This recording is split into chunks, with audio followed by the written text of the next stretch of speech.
একটা প্রচন্ড ঠান্ডার মধ্যে চলে যেতে পারে, এই ওয়েদার চেঞ্জেসের ফলে প্রচুর পরিমাণে বরফ পড়তে পারে। ভারতে কি হতে পারে এবং পশ্চিমবঙ্গের ক্ষেত্রেও কি প্রচন্ড ঠান্ডা পড়ার একটা সম্ভাবনা থাকছে? এই মুহূর্তে ভারতবর্ষের উত্তর দিকে কিন্তু প্রবল তুষারপাতের সম্ভাবনা, এবং স্বাভাবিক অবস্থায় হিমরেখা যে উচ্চতায় গত বছর ছিল তার থেকে অ্যাটলিস্ট 300 থেকে 400 মিটার হিমরেখা নিচের দিকে নেমে যাবে। ফলে উত্তর ভারতের বেশ কিছু স্থানে যেখানে অতীতে কোনোদিনও তুষারপাত হয়নি সেই সমস্ত স্থানগুলোতে তুষারপাত ঘটতে পারে। অপরদিকে পশ্চিমবঙ্গের উত্তর দিকে তাপমাত্রা উল্লেখযোগ্যভাবে হ্রাস পাবে, কিন্তু দক্ষিণ দিকের ক্ষেত্রে যেটা বলা যেতে পারে সেটা হচ্ছে প্রচন্ড হিট ট্রানজিশনের মধ্যে দক্ষিণবঙ্গ থেকে যাওয়ার একটা সম্ভাবনা থাকছে।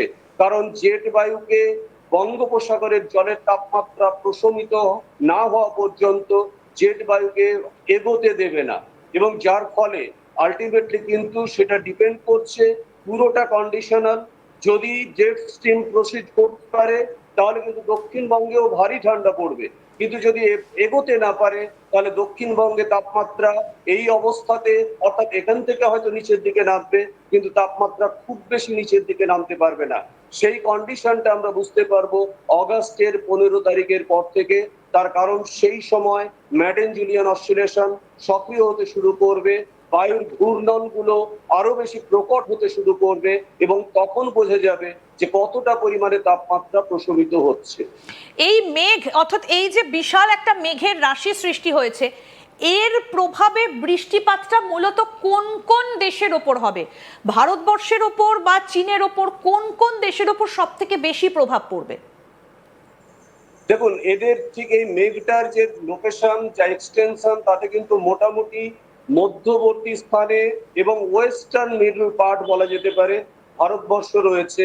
ফলে ভারতবর্ষের উপরে এর প্রভাব অবশ্যই বেশি পরিমাণে থাকবে। ক্লাউড এবং বার্স্টের মতো কোনো বড় ধরনের কোনো বিপর্যয় হতে পারে কি?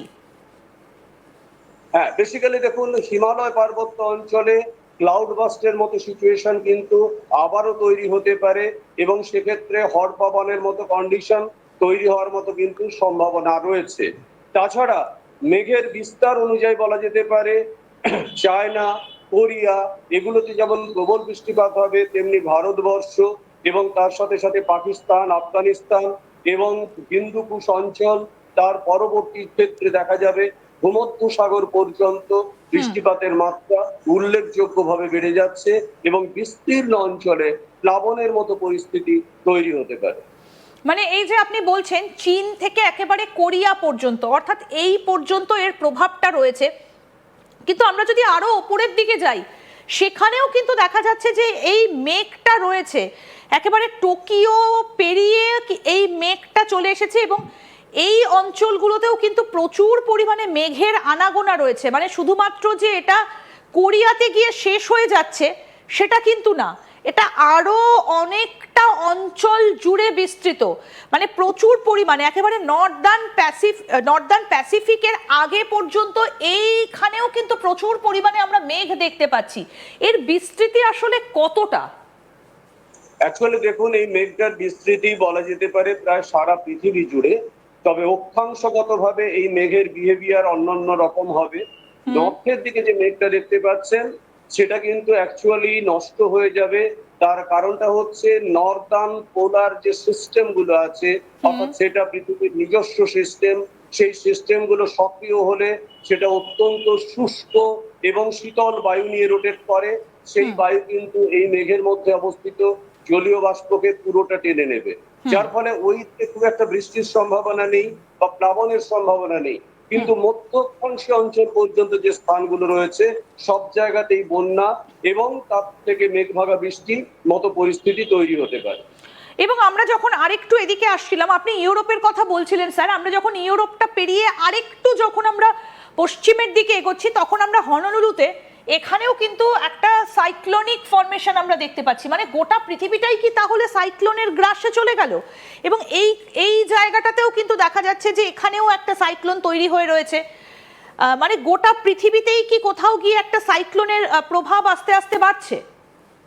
হ্যাঁ, দেখুন, জিনিসটা খেয়াল করলে বুঝতে পারবেন, আমি একটু একটা কথা বলছিলাম আপনাদেরকে যে একই ল্যাটিচিউডে হ্যাঁ, একই ল্যাটিটিউডে দেখুন প্রশান্ত মহাসাগরে যখন একটা সাইক্লোন, তখন কিন্তু আরেকটা সাইক্লোন তৈরি হয়েছে আটলান্টিক মহাসাগরে। একদম। এবং আটলান্টিক মহাসাগরে যে সাইক্লোনটা তৈরি হয়েছে সেটা আস্তে আস্তে টাইফুনের রূপ নিতে পারে। হুম, আর প্রশান্ত মহাসাগরে যেটা হয়েছে সেটা হুম, হচ্ছে ট্রপিক্যাল সাইক্লোন বা মধ্য অক্ষাংশীয় ঘূর্ণাবর্ত, সেটা হুম, ধীরে ধীরে বেজিং হয়ে মধ্য চীনের দিকে এগিয়ে যাবে। হুম, যার ফলে আমরা বলতে পারি যে এই সিস্টেমগুলো কিন্তু সারা পৃথিবী জুড়ে হুম, অবস্থানগতভাবে তাদের বিহেভিয়ারের ক্ষেত্রে অন্য রকম। হুম। কিন্তু এই যে মেঘের যে বিস্তার, এই মেঘের বিস্তার কিন্তু গ্লোবাল ক্লাইমেটিক কন্ডিশনকে রেগুলেট করছে এবং সেটা একটা মারাত্মক ইম্প্যাক্টের দিকে সমগ্র পৃথিবীকে আস্তে আস্তে নিয়ে যাচ্ছে।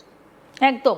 অর্থাৎ আমরা যদি গোটা পৃথিবীর মানচিত্রটাই দেখি, তাহলে আমরা যেটা এবছর যেটা আমরা দেখতে পাচ্ছি যে এত মেঘ কিন্তু থাকে না, এবং গোটা পৃথিবীটা জুড়েই একটা মেঘের বলয় তৈরি হয়ে রয়েছে এবং একটা সাইক্লোনিক, এখানে কিন্তু দেখা যাচ্ছে যে একটা সাইক্লোনিক ফরমেশন যেটা আস্তে আস্তে কিন্তু এগিয়ে চলেছে। এবং স্যার আপনি যেটা বলছেন যে এটা চায়না পর্যন্ত যাবে, এবং এই মুহূর্তে দাঁড়িয়ে আরো যেটা অত্যন্ত গুরুত্বপূর্ণ বিষয় যে এটা একেবারে কোরিয়া পর্যন্ত কিন্তু বিস্তৃত রয়েছে।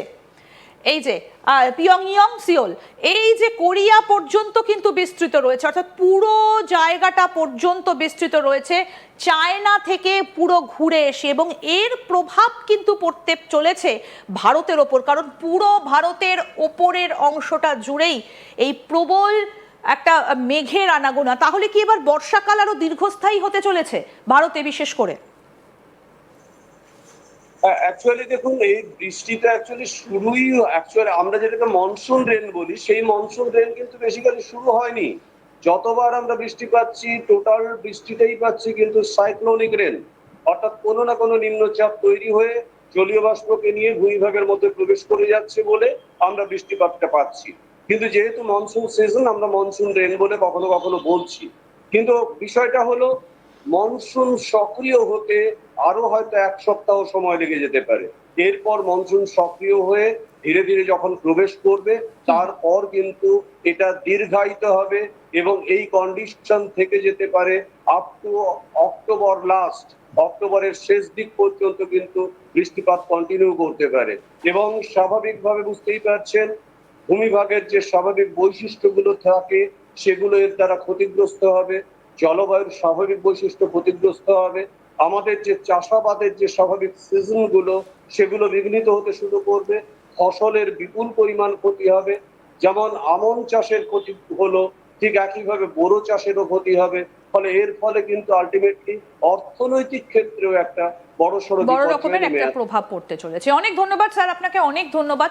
আমাদের সঙ্গে ছিলেন বিশিষ্ট আবহবিদ ডক্টর সুজীব কর, আমাদের সঙ্গে ছিলেন। অর্থাৎ এই যে পৃথিবী জুড়ে এই মেঘের